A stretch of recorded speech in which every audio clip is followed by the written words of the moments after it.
Hey guys, how you going? Okay, I'm going to go through this. Port Arthur and Martin Bryant, is he guilty? And what actually happened that day? And the theories about it's mostly theories. So everyone mentioned here is innocent until proven guilty in a court of law, and everything here is theory until proven fact. Okay, this comes from RM on X. 1996 Port Arthur massacre. This is actually part one is in here. So, okay, this was the reason that Australia's semi-autos got taken off us. Okay, in 1988, New South Wales Premier Barry Unsworth said it will take a massacre in Tasmania before we will be able to introduce gun laws. In March of 1996, a month before the massacre at Port Arthur, the Gun Coalition's Tasmania coordinator, Mr. Roland Brown, wrote to the Hobart Mercury newspaper, warning of a Dunblane-style massacre in Tasmania unless the gun laws were changed.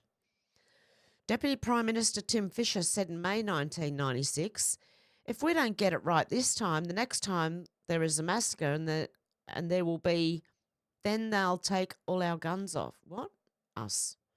That doesn't make sense. Okay, let's have a listen. First of all, there was Barry Unsworth saying there will never be uniform gun laws in Australia till there's a massacre in Tasmania. And this was in 1987, which was 9 years before Port Arthur. Then you've got the next one. And welcome to the program. When former New South Wales Premier Barry Unsworth left the aborted National Gun Summit in 1987, he warned that it would take a massacre in Tasmania to make the states agree on tougher uniform gun laws. How right he was. Welcome to the program. When former... Now let us consider the words of the Australian Deputy Prime Minister, Mr. Tim Fischer, when he spoke to a group, the professional shooters, at Alice Springs in May 1996. If we don't get it right this time, the next time there is a massacre, and there will be, then they'll take all our guns off us. What Mr. Fischer is stating is that unless Australia brings in the required legislation, then Australia was going to suffer another massacre. The legislation was initiated and Australia has had no more massacres. The fact that many have ignored the new ideology-bound firearm laws and that firearms are still easily obtainable on a black market is irrelevant to these laws. However, what must also be considered is the comparison between the statement made by Tim Fischer and the then Premier of New South Wales, Barry Unsworth, back in December 1987, when he prophesied there will never be uniform gun laws in Australia until we see a massacre in Tasmania.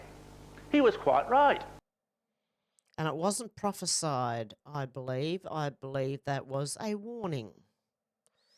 Prior to the Port Arthur massacre in 1996, the Tasmanian government ordered a custom-designed refrigerated morgue truck to hold 22 bodies. The truck was sold soon after the massacre. That's just a coincidence, though, isn't it? Surely.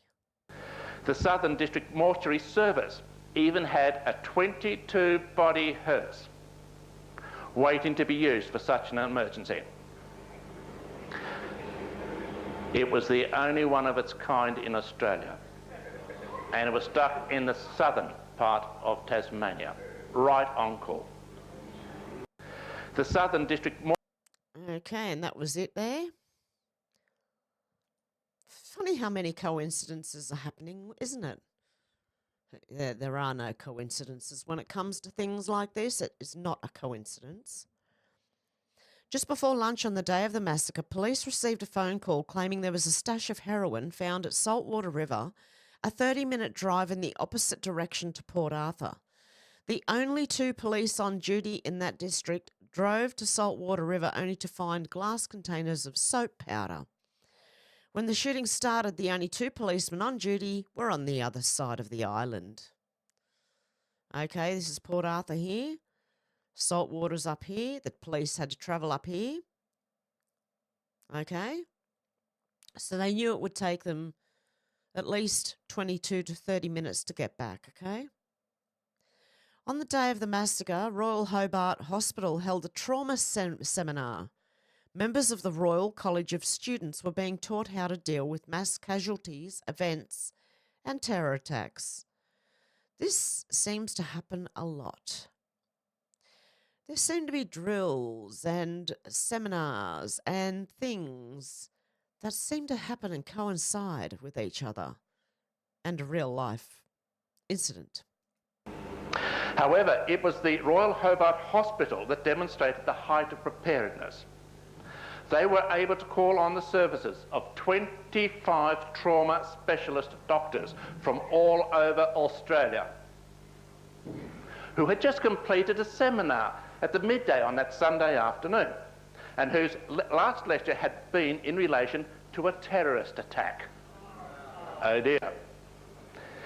It was the EMA, the Emergency Management Australia Port Arthur seminar papers, that demonstrated the preparedness of all these bodies, especially with the Royal Hobart Hospital and its newly completed Code Brown emergency plan. However, and this was it. A journey, 1959 to 2018. 1959, Wesley Vale, Western ED in 1975. 1979, AMA Vic Council, Policy Firearms. 1984, 87 and 88, massacres. Coincidental. 1985, Tasmania. Is that 80 or 50 firearm deaths? 1990, Federal AMA adopts Vic policy, and 1996, on the 28th of April, Port Arthur happens. Keep telling ourselves it's a coincidence. In 1996, it was reported that one of the guns that was used in the massacre was handed in to Victoria Police during the 1987 gun amnesty. Okay. Firearm amnesty, a mess. Port Arthur rifle came from the police. A high-powered military rifle allegedly used in the Port Arthur massacre was surrendered to police during the 1987 Victorian gun amnesty. The I don't know. The semi-automatic weapon, Belgian-made AR-15, was handed in at Melbourne's Bayswater Police Station by its former owner, according to the Victorian Police sources. Victorian Police Minister, Mr. Bill McGrath, and the head of the Tasmanian Police Port Arthur Task Force, Superintendent Jack Johnson, last night pledged to investigate the claims immediately. The new information comes amid Victorian Police claims that the state's firearm registry is hopelessly out of date and riddled with inaccuracies. Mr. McGrath said he would investigate the AR-15 allegations, but that is as much as I'm prepared to say at the moment. Mr. Johnson said he would liaise with Victorian Police to check records on the firearm. The allegations on the military weapon were made by two senior police officers who have worked closely with the Victorian Firearms Registry. The surrendered AR-15 should have been destroyed with all the other weapons handed in during the 1987 amnesty. I have no idea how the rifle turned up at Port Arthur, but it obviously left the system after being surrendered, one of the senior police sources said. It just goes to show that our registration and amnesty system needs a radical overhaul. The 1987 amnesty was proclaimed only days after mass murderer Julian Knight shot dead 7 people in Melbourne's Hoodle Street. Announcing the amnesty, then Police Minister Race Matthews said every firearm which gets turned into the police makes a worthwhile reduction in the monstrous mountain of weaponry which this community has allowed.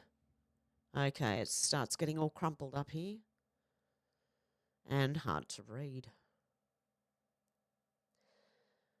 The Shooters Association. Ted Drains said the claims about the AR-15, if substantiated, would make a joke of Prime Minister John Howard's proposal to ban semi-automatic rifles. Anyone in Victoria who surrendered an AR-15 in 1987 will now be wondering if it was their rifle which took the lives of innocent people, Mr. Drain said. Sorry, Mr. Drain.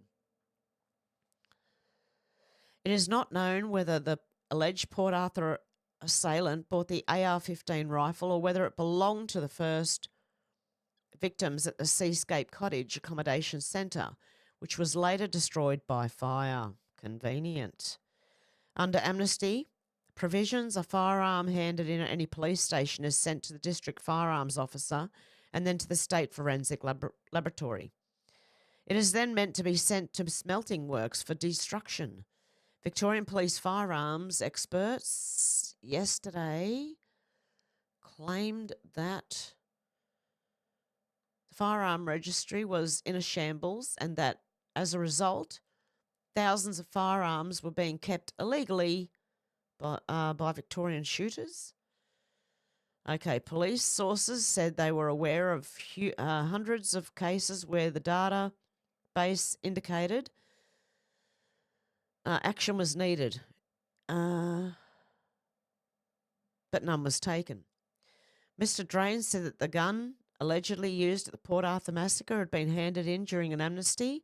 It represented the ultimate betrayal of public safety. It proves that the entire firearms registration and amnesty situation in Victoria is a hopeless mess. Mr. Drain called for a public inquiry into the firearms registration. How can a rifle which has been surrendered during an amnesty, which the owner fully expected would be destroyed, manage to turn up at Port Arthur? In the years after the massacre, police training video was left at a garage sale.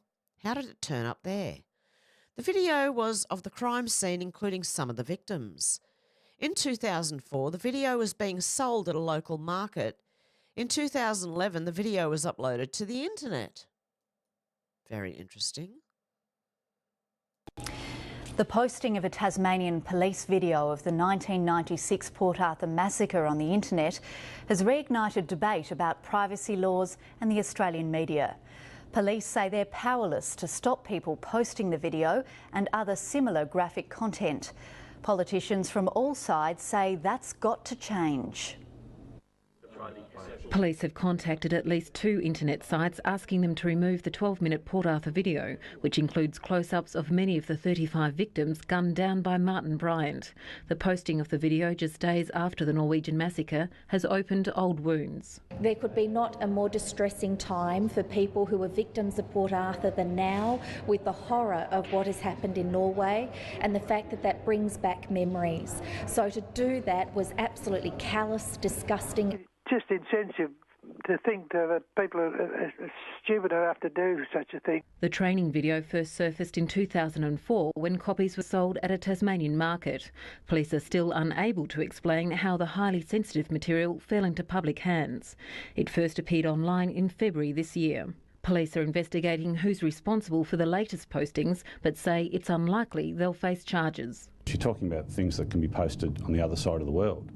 So, laws vary from country to country, and it's extremely difficult for any state or territory jurisdiction or the Australian government to control that because of the nature of the technology. It's again raised the issue of privacy laws and greater media control. A Hobart newspaper ignored a police request not to publicise the existence of the online video. The Australian Greens will push for the laws to be reviewed. It does add weight to the need for privacy laws and indeed an investigation which includes new media, not just the current media, and looking at how people can seek redress. Both the Tasmanian Liberal and Labor parties are backing the Prime Minister's push for privacy laws. Edith Bevan, ABC News. Okay, and this was in 2011, okay? Or 2011, 2012 when this news report came out. And, yeah, it makes sense now as to why they're trying to censor everybody. They want to do more stuff like this and make sure no one finds out. Good Morning America host accuses Australian newsreader of breaking law on live TV. Let's have a look. The worst massacre in Australian history ended this morning with more than 30 dead. Anne Fullwood is the late-night news host for Australia's Channel 7. She joins us now from Sydney. Miss Fullwood, thanks for joining us. Good morning, Katie. I imagine that the country is in a state of shock right now. Is that right? Oh, absolutely. I mean, I think anywhere in the world with an event like this happening would be in a state of shock, and more especially Tasmania is a very small state of Australia. You probably know there are about 7 or 8 states in Australia, and Tasmania is a very quiet and peaceful community where tourists were going to Port Arthur, the scene of this massacre, and the nation's shocked by the fact that this has just happened in such a sleepy, quiet hollow. You know, you think of these massacres as... Yeah, sorry. I was just going to say, tell us a little more about Port Arthur, where this actually took place. It's described as an international tourist destination, but many Australians go there as well? Yes, indeed, and in fact most of the people who were slaughtered at this scene were Australians. It is, as you can see on the map there, Port Arthur is a convict settlement. The irony of this is that this was about 150 years ago, a penal colony. Australia was settled as a convict settlement, you might remember in your history, but this Port Arthur convict settlement was about the worst, and the worst criminals were shipped from England to Port Arthur, the penal colony. So it has this history about it anyway, and now this has happened. So people go to reflect on what was a terrible and traumatic history, and now this. Really ironic. Tell us what you know about this 29-year-old man. Well, a loner. These things one can never rationalise. He has lived in the suburbs of Hobart, which is the capital of the state of Tasmania, not far. It's about 100 kilometres from Port Arthur. Lived alone. A painter, a guy who's a witness or who knew this man, talked on a couple of news stories that we had earlier today about how this fellow was a very unusual character. This man did some painting work at his house and said he mumbled things and felt very at risk and so on. And other people, friends of his, said that over the years he's been a loner and they felt that they had to look after him. He's also intellectually disabled. All right. So there's more news to come out on it, Katie. Anne Fullwood in Sydney. Anne, thank you very, very much. Coming up on 7:15 now, here's Brian. All right. 26 past the hour. We were talking about Katie's guest earlier from Australia. And I was interested in one thing when she was talking about what this guy was and who had said what about him. Because I was reading the article this morning, I was surprised to learn, good law actually, that under Australia's very strict laws, the media is not allowed to report anything about his background until the trial is underway. So I was surprised to hear her sitting there talking about he used to be this and one person said this about him, etc. Maybe because it's to the States and not being broadcast in Australia. I don't know. It's interesting. I think it's a great law. Rules about taking photos of people too, I think. Yeah, we're seen in Australia. Oh, yeah, that's right. Yeah, we're on Channel 7. You're right. Early in the morning. I was just curious whether or not that didn't. So you're wondering if she's going to get in trouble? Well, no. I mean, I don't know how the law is enforced or what applies and what doesn't. I mean, she must know the guidelines. Yeah. And yet she seemed to have no problem saying what she did to you. And yet what I read is pretty clear. I mean, it said under Australia's strict guidelines, the media may not report any information about his background until his trial is underway. You know, there are a lot of countries with stricter laws in the United States. For example, Canada's got them too. It's got a very strict law about that. And remember when there was some murder trial that they had to black out the stations in New York that could be received by Canadians and... yeah, like in Buffalo. Interesting, yeah. Yeah, I was just surprised to hear her doing that. I didn't think she could. Okay, and something must have changed because they do it all the time now. In 2008, Bryant's lawyer, John Avery, was sentenced to 4 years and 6 months imprisonment after pleading guilty at Hobart Supreme Court to 1 count of misappropriation and 129 counts of stealing. So this was Martin Bryant's lawyer, John Avery. Okay, he was jailed over thefts. John Avery, the lawyer accredited with obtaining a guilty plea from Port Arthur gunman Martin Bryant, has been jailed in Hobart. So how much faith do you put in his obtaining a guilty plea? In the days after the massacre, the media published Bryant's photo describing him as the killer before he'd been charged with a crime. This tainted any chance of a fair trial. It also may have distorted witnesses' memories who had seen the shooter. This happened before many witnesses were able to submit statements to the police. And they put his photo all over the newspaper. Bryant was kept in solitary confinement for 5 months until he changed his plea from not guilty to guilty. Once the guilty plea was obtained, there would no longer be a trial. No, they did this all without a trial. The man has not even had a trial, and he is in jail and has been since 1996. John Avery, his legal representation, took 14 or 15 visits over 17 days to convince Martin Bryant he had no other option but to plead guilty. John Avery also states, I think, he believed he also had to do the right thing by the community. In other words, John Avery was acting as a prosecutor. Martin Bryant had no legal representation. John Avery, There you go. It's funny because the name Avery, we also had a police commissioner called Avery, and it's funny because there was a Dutton who was a police officer in Port Arthur, and now we have a prime minister, or a could-be prime minister whose name is Dutton as well. And I just have to wonder if these people are related. Okay, in the days after the massacre, the Tasmanian Director of Public Prosecutions warned the media he was considering contempt charges for anyone who published Bryant's photo. No charges were ever laid. But there's concern in Tasmania about whether Bryant can ever receive a fair trial. The Tasmanian Director of Public Prosecutions has warned media organisations he's considering contempt charges against newspapers which publish Bryant's picture.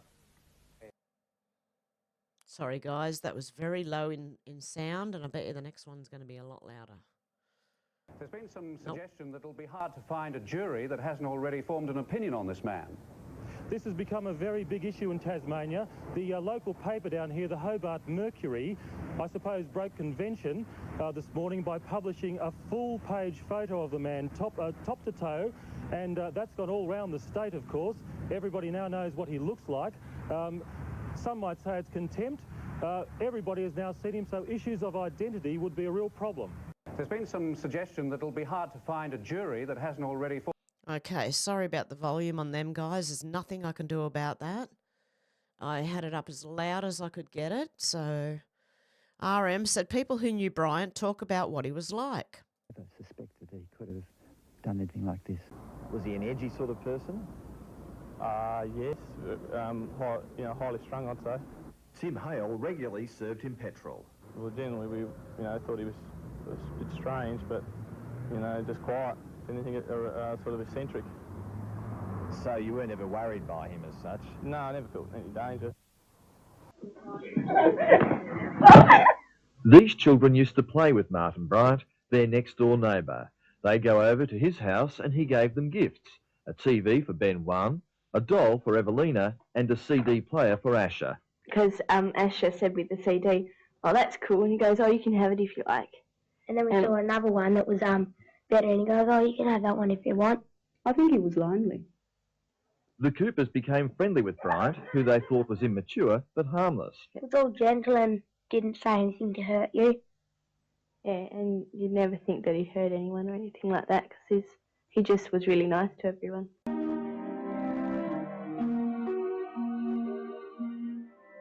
Petra Wilmot was the last person to get close to Martin Bryant. A shy country girl, she applied for a job as his part-time gardener. She became his full-time girlfriend. He was her first boyfriend. Why did you fall in love with him? Probably because he was gentle and kind, and he'd look after me. I think maybe he was just a very quiet person that kept to himself, yeah. You never see him carrying weapons or anything? No, I never seen anything like that, no. Did you know that he had guns? No, I didn't know that either, no. I didn't know he had guns. So it must be a hell of a shock to you. It is a shock, yeah, it is a shock. Yeah. Great shock. Jodie Hodgett grew up in Port Arthur, knew the man who's now in custody for the killings, and even went horse riding with him. She describes him, even in his teenage years, as a social outcast, unable to mix and cared for mainly by his younger sister. Definitely mentally disabled to a point where he was not very social. Today she recalled that he often travelled with a surfboard strapped to the roof racks of his car, even though he didn't surf. and his general demeanour she described as like that of an 8-year-old boy. We're usually standing outside and walking up and down, and he's looking across the road, and I have spoken to him time after time, just said to him good morning, and he just looks at me vaguely and then says, oh, g'day, or hello, and continues on. Scott Goldsmith lives opposite. Did he strike you as being odd? Oh, yeah. He didn't want to speak, you could tell, he just sort of like, you talk to him and he'd move away from you and all that, but yeah, so there's always a bit of a drama, but I didn't think, who'd imagine he'd do something like this, so. Okay, sorry about the volume in that one, guys. It was up and down all in the one video. Some of it was very quiet, some of it was very loud. Okay, a conference of international journalists had convention in Hobart on the 29th of April, the day after the massacre. Isn't that strange?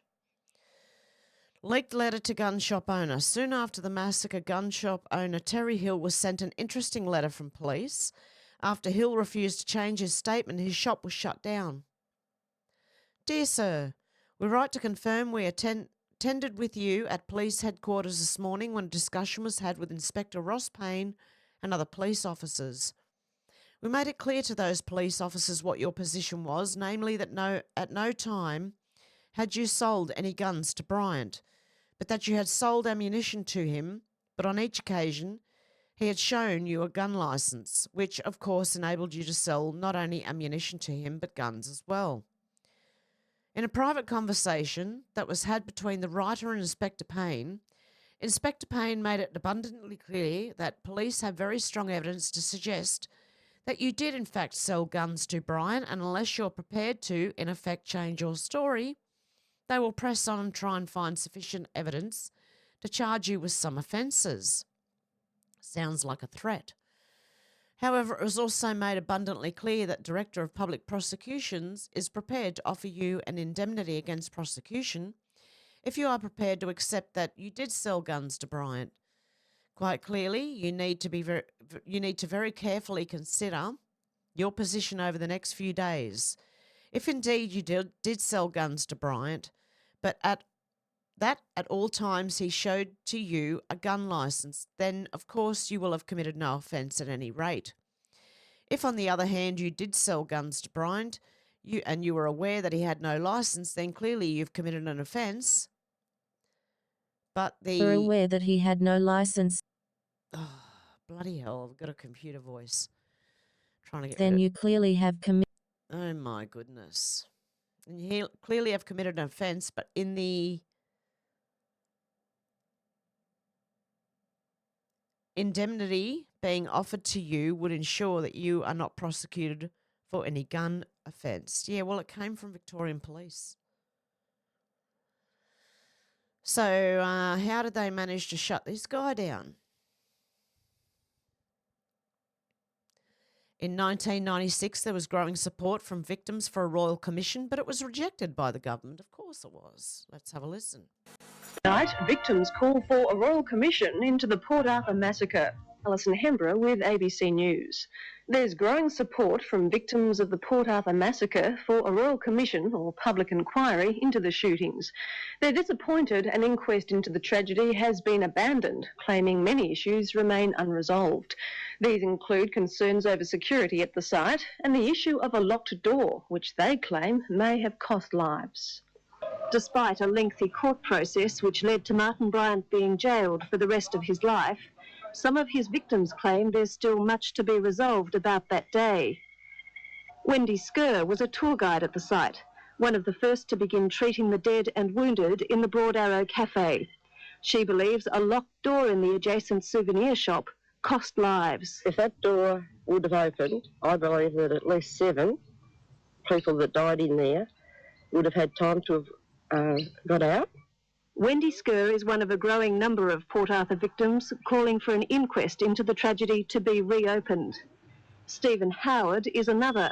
He lost his wife in the cafe. He's particularly concerned about security at the site. There is no security at Port Arthur at this very present time, day or night. Okay. In 1996, Tasmanian Attorney General Ray Groom said it wasn't in the best interest of the public to have a long, drawn-out inquiry. No, I think it wasn't in their best interest to have a long, drawn-out inquiry. That's what the problem was. The public would have been very interested. 2 weeks ago, the state coroner decided not to resume the inquest into the massacre.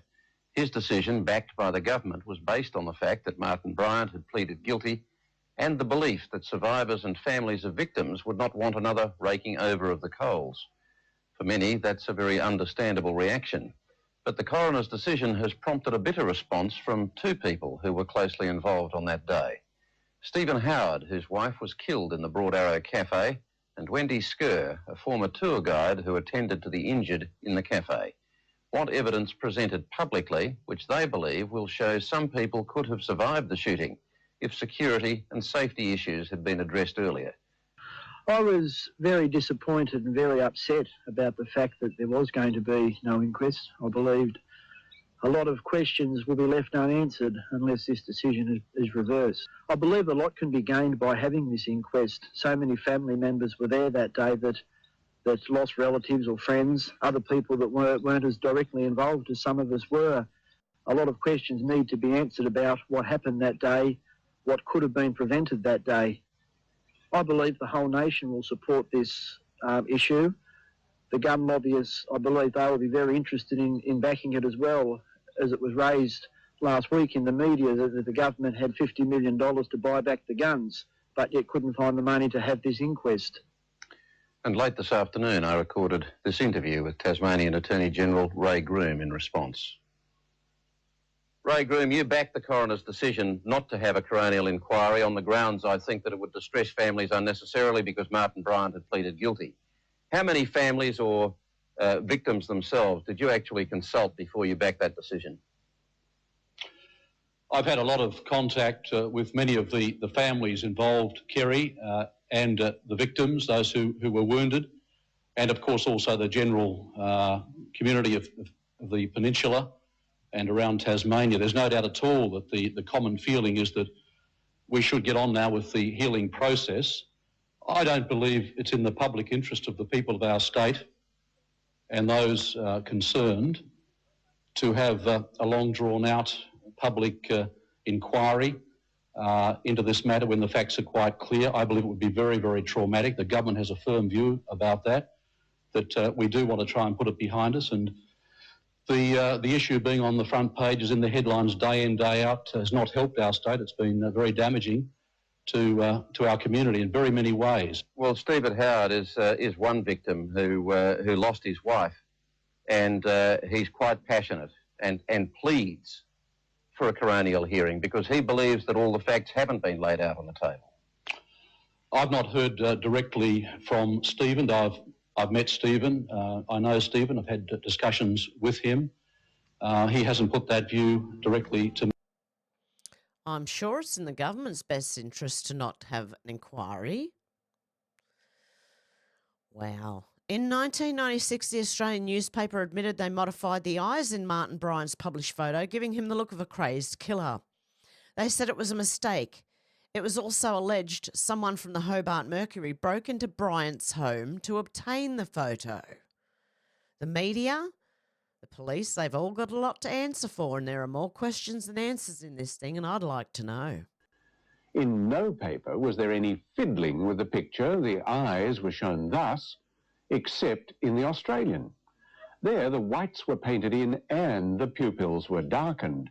Result, the eyes of a crazy killer. An enormous number of people spotted the enhancement, such a genteel euphemism, and Wednesday's Oz carried this explanation. An attempt to remove shadow from the subject's face unintentionally led to the complete removal of colour from the whites of his eyes. No editorial instruction to alter the photograph was given. We believe you, Mr. Kelly. Hundreds of thousands wouldn't. Paul Kelly didn't mention a botched attempt to remove shadows when he spoke to AM. The treatment of the eyes was a mistake. It was done in the production process. The important point to make is that there was no editorial direction given. There was no editorial instruction given to change the eyes at all. Researching this question for our own purposes produced a squeal of protest from the editor-in-chief at the Oz. Dear Mr. Salter, on 2 occasions this week, we have had reports of Media Watch contacting staff on the Australian, or within the company, in relation to our publication of the photograph of the Port Arthur gunman. The Australian's boss then made a demand he would have laughed at if it were imposed on his journalists. I would request that if Media Watch has any queries, that it should approach myself or Mr. Schmidtke directly. Don't wait by the phone, Paul. When he was talking to Suzanne Smith from AM, there was a related question about that photograph that Kelly seemed reluctant to answer. There have been claims that the photograph was obtained from Martin Bryant's house. Is that correct?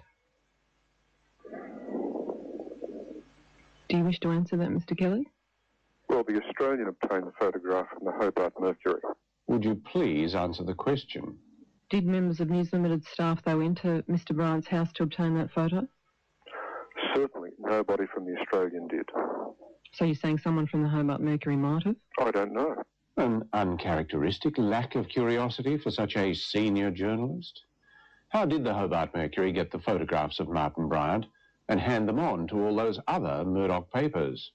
Doubts persisted over how the photographs, which appeared on Tuesday, had been acquired, the police public affairs manager, Mr. Jeff Easton, said. He said he was unaware of any complaints of a break-in at Mr. Bryant's suburban Newtown house. Well, the occupant was otherwise engaged, wasn't he? But 2 journalists employed by the Mercury seemed terribly familiar with the interior of the house. From the street, it offers no clues as to the identity of its inhabitant. But Stuart Potter and Sue Bailey report that on closer examination, it reveals some details of Martin Bryant's lifestyle. Thereafter, it becomes obvious that Potter and Bailey have been through the place with a fine-tooth comb. Display cabinets are cluttered with old dolls, figurines and trinkets. Figurines also sit on picture rails in the lounge room and entrance foyer. The kitchen, too, like the rest of the house, is cluttered. Any photographs among the clutter? The Mercury's editor is Ian McCausland. May we ask you, Mr. McCausland, who obtained the photograph and from where? We've inquired of the police, and this is what Mr. Easton told us. One constable was on duty guarding the house, and that constable definitely did not give Potter or Bailey a guided tour of Bryant's house. Police suspect a 3rd person was involved. 2 people distracted or otherwise engaged the constable, while a 3rd party entered the house. McCausland's paper, indeed every Murdoch paper, has managed to ignore the story about their photographs. There you go. Wonder why I don't trust Sky News Australia. Murdoch, hello. In 1997, Stephen Howard, who lost his wife in the massacre, made explosive claims about the shooting. My wife Elizabeth and I were both employees at Port Arthur Historic Site Management Authority and were both working there the day of the massacre. My wife Elizabeth was murdered inside the gift shop section of the Broad Arrow Cafe, one of 20 victims murdered thereabouts. I know that Martin Bryant was not the gunman at the massacre at Port Arthur. How do I know?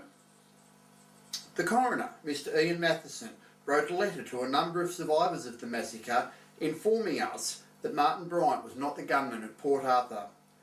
In the letter dated the 31st of January 1997, the coroner, Mr. Matheson, wrote, "As a result of the outcome of the charges against Martin Bryant in the Supreme Court of Tasmania, I write to advise I do not intend to resume the inquest that I opened on the 29th of April 1996.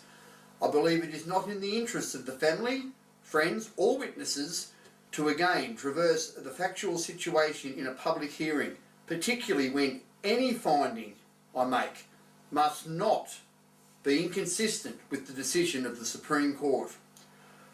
Well, I thought long and hard about this statement and discussed the point with friends.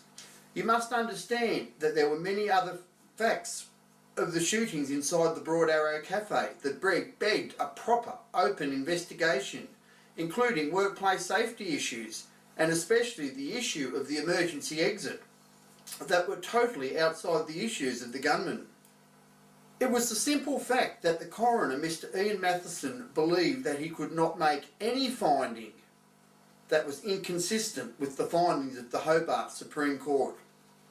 That really stirred me. The Supreme Court can only make the finding of either guilty or not guilty in the matter brought before it. It follows that for Mr. Ian Matheson's inquest into the massacre at Port Arthur to make a finding inconsistent with the Hobart Supreme Court, then the finding could have only been Martin Bryant was not guilty of the charges brought before him. For the coroner, Mr. Ian Matheson, to arrive at the decision not to resume the inquest into the death of 35 people that were murdered at Port Arthur, the massacre due to this reason, which he himself provided, then the coroner must have been aware that Martin Bryant was not guilty of the serious offences which produced 72 charges against police brought against him that day. Okay, in 2015, Morning SA Radio aired a segment covering Joe Vial's book on the Port Arthur Massacre, Deadly Deception. 7:43, Roo and Ditz for breakfast on this Tuesday morning. Now, Roo, I don't know if you saw the Sunday night program on Channel 7 on Sunday night. I missed it, but there was a story on there about Martin Bryant. This is about the Port Arthur massacre, which happened 20 years ago as of April this year. So the anniversary is in April. 28? Yeah, in April. And just one of the most horrific things that have happened in our lifetime. I think it's fair to say. It's right up there, isn't it? I think of September 11 and things like that. It's certainly, maybe in Australia, it is number one. It was just terrible, horrific. I want to introduce an interesting person right now. He's our program director, our boss here, loosely described as our boss at Triple M, Matt O'Reilly. Does that mean you got brains? We call Father O'Reilly. Matt, how are you? Very good. Tell us about this book you've read about Martin Bryant. Okay, so the book is saying that Martin Bryant is innocent, and it points to a government conspiracy. Now, I don't believe the government conspiracy part. I don't think any government would order a massacre to get legislation through. Oh, really? But there is too much evidence saying he is innocent that you have to believe he's innocent. So let me run you through. You have to believe he's innocent, do you? Well, I believe he's innocent. Oh, okay, so at best, he was... You believe he's innocent? When he finished high school, they did a test on his mother got a test done on him. At best, he had the intelligence of an 11-year-old boy. His mother has said in her book that he struggled to operate complicated door latches. So anything that wasn't a simple door latch, he couldn't operate it. So are we saying a bloke that can't operate a door latch, sort of premeditated, sort of arranged, 7 different crime scenes that happened at the Port Arthur massacre? He's just got to pull a trigger, doesn't he? And there were several witnesses there, including ones who were shot, including ones who lost their best friends, saying it was absolutely not Martin Bryant that shot them. There were no... Hang on, sorry, is that right? I didn't know that. There are people that were there saying it wasn't him. There's a lady called Wendy who lost her best friend in the cafe, saying it absolutely wasn't him. We just never hear her story. There were no fingerprints, no gunshot residue, no blood, no fibres, no hair, no DNA ever taken from the scene. They just assumed that he was done. Now, the key bit of evidence is, you would have noticed on that interview with Sunday Night, they kept asking Martin Bryant, now, what hand are you? What hand are you? You know, because the gunman, all the witnesses described the gunman as a right-handed shooter. And he kept saying, I'm left-handed, this is how I would... Even when he picked the gun up, he was left-handed. So keep in mind, all the witnesses say he's right-handed.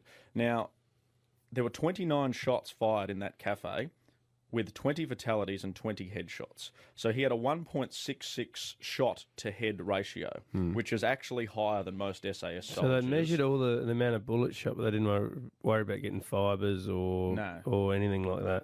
They just went for the bullets. Counted all the holes in the walls. But just on that, now sorry, I want to ask a question about that. You say that he's more accurate than an SAS soldier, but at close range in a cafe, and I'm not qualified, I don't know, but if I'm holding a gun and I shoot at a person's head, it's a large target from close range. Yeah, well, there was a similar shooting in the UK at a place called Thurston Cafe, a similar size sort of cafe. 51 shots fired, only 2 people dead and 1 headshot. So he had almost half as many shots and killed 10 times as many people. Right. With his wrong hand, and this is a bloke who has the intelligence of an 11-year-old boy. Did you say he passed high school? I don't think he passed it. Oh, I thought he finished. They did the test after he finished high school. Now, the other thing is that this is where they point to a government conspiracy, is that just weeks before the actual massacre, there was a 22-body refrigerated, sort of morgue truck thing developed, which had never been for Tasmania. That's spooky. And also the Royal Australian College of Surgeons held a trauma seminar. There was the best 250 trauma surgeons in the country in Hobart, which is just an hour away that day. So that could just be a coincidence. Yeah. And So when we say government conspiracy, there were people trying to say, and again, I don't subscribe to this, they're trying to say that it was about the gun laws, wasn't it? That the government will force people to hand back guns after they see what happens. Yes. Here in and there Port is Arthur. actually a quote from someone in Howard's party saying, "We will never have gun reform till we see a large-scale massacre." Yeah, right. So now, what's this book called again? It's called The Truth at Port Arthur or something like that by Joe Violus or so. I don't know his name. So how come, I mean, if this is true, It's Deadly Deception at Port Arthur by Joe Vallis. if your theory is true, why haven't any of the witnesses come out and Well, I think said they something? have, but the difficult thing was he pleaded guilty. Yeah, but still, the people out there know that it wasn't him. Why not one person single? No, they have. They just don't get given the airtime. Why? I don't know. What, Channel 7, Channel 7, Channel 9, We Channel will 10? give them the airtime right here. If you can find them, Matt O'Reilly. There's a lady called Wendy. Give Wendy. Okay, I just wanted to read something that popped up on the screen here. Meet the Jewish Zionist gun control czar of Australia, who after her job in Port Arthur was done, coincidentally went to the United States promoting gun control. And as we've seen, many false flags taken place since. Okay, in 2015, A Current Affair aired this segment of Bryant's phone call with police negotiator. At 17-second mark, there is a gunshot while he's on the phone to the police, amazingly. Oh, hello. It's Terry again. How are you? I'm fine. How's things going in there, mate? Fine, couldn't be better. Just like on a Hawaiian holiday. Hawaiian holiday? Yes, that's correct, sir. Oh, I'm sorry, I don't understand what you mean by that. I don't know myself, no. I'm making up some sandwiches. These people have got salad and some bacon in the Right. and eggs. I'm going to fry up some bacon and eggs for them. Mm-hmm. Hey, I've got to go because this kettle's squealing downstairs, and I'm making a cup of tea now for the hostages. He had attempted to encourage police to become involved. So he wanted to shoot out? He wanted to shoot out. How nervous are you? How scared are you that something's going to happen to these hostages or something beyond your control? We were firmly convinced that there was nobody alive there at the time that we were actually talking. Even though he said, I'm making eggs and bacon for them, that sort of stuff. He was, and it was the terminology he was using. It was the type of actual language he was using and the words he was using to convey an impression as to where those people were or what they were doing, which just didn't ring true. And you thought, at the time, he's just playing a game with me? Yeah. It was just it was a game. It was a game where he really didn't have any exit strategy. Well, it didn't sound like that to me. It sounded like it was like working there. Very weird. In 2016, Port Arthur massacre records were digitised. The public would have access to these files in another 75 years. Only one person has access to them, and that's the Tasmanian Police Commissioner. The Tasmanian Police records of the Port Arthur massacre had the highest access restriction our Archives Act allows an agency to place on any records. They are an E75 access restriction, which means they are closed for 75 years, and the E means that only one person or position can grant access. In this case, only the Commissioner of Police can grant access. This caused us another issue. With such a huge amount of digital files and a basic digital preservation system, how could we securely store the data? The Tasmanian Police records of the Port Arthur massacre. And that is her. I believe. Is it the same person? Had the highest access. Maybe not. That is the police commissioner. Was at the time Donna Adams. Okay, in 2017, for the first time, clips from Brian's police interview were released on Channel 7 Spotlight. When you practiced your shooting, where did you hold the gun? On the left. So you're left-handed? All right, then this. When he practiced shooting, they asked him. When you practiced shooting, not when you were shooting, when you practiced. shooting. Oh, that's right, sorry. Yeah. This So if you held a gun, you would pull the trigger with your finger on your left hand? Yeah, that's right. Yeah. All right. And did you ever practice shooting from the hip? No, never. Never? When you practice... Isn't that strange how he managed to get so many headshots?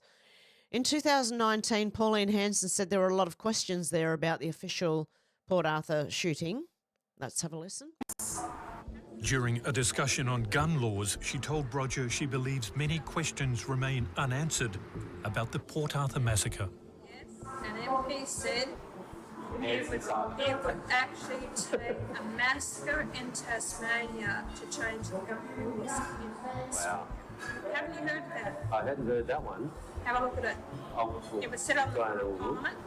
No, it's the whole September 11 thing too. You know? Those shots, the precision shots, to the number around. I've read a lot and I've read the book on it, Port Arthur. Yeah. A lot of questions there. During a discussion on gun law. Yes, there are a lot of questions. RIP to all the 35 victims. That day has forever left an irreparable scare on every Australian. The books on the Port Arthur. Suddenly One Sunday, the story of the Port Arthur tragedy based on eyewitness accounts from Amazon. There's a few podcasts. There is also the WASP Files on YouTube. Okay. In March 1996, a month before the massacre at Port Arthur, the Gun Coalition's Tasmanian coordinator, Mr. Roland Brown, wrote to the Hobart Mercury newspaper warning of a Dunblane-style massacre in Tasmania unless the guns were changed. Brigadier Ted Serong on the Port Arthur massacre in 1999, he said there was almost a satanic accuracy to that shooting performance. Whoever did it is better than I am, and there are not too many people around here that are better than I am. Serong was a senior officer of the Australian Army, most notable for his contributions to counterinsurgency and jungle warfare tactics, and as commander of the Australian Army Training Team Vietnam from 1962 until 1965. It took hours of talking over 14 or 15 visits for Risdon Prison to bring Martin Bryant around to the decision to change his plea to guilty on the 72 Port Arthur charges, his former lawyer John Avery said yesterday. Here we go, the WASP Files. The Port Arthur massacre survivor Steve Howard. I can give you the truth, but that's different to the official version, and it's very concerning when 35 people lost their lives. Please look up the WASP Files on YouTube and please subscribe to them. I think they only do Port Arthur. Okay, so there you go. It's very interesting. The more you dig into it, the less sense it makes, and we need to have some kind of investigation on what actually went on that day. And the people who did it need to be held accountable, because I don't believe the people who did it have been held accountable. I think a patsy has been held accountable, and someone who doesn't have the intelligence to fight back either. So all I'm saying here is I'm pretty sure the Australian public would want an investigation, and I think we need one. Okay, guys, I hope you have a good morning, afternoon or evening, wherever you are, and I'll talk to you soon. Bye.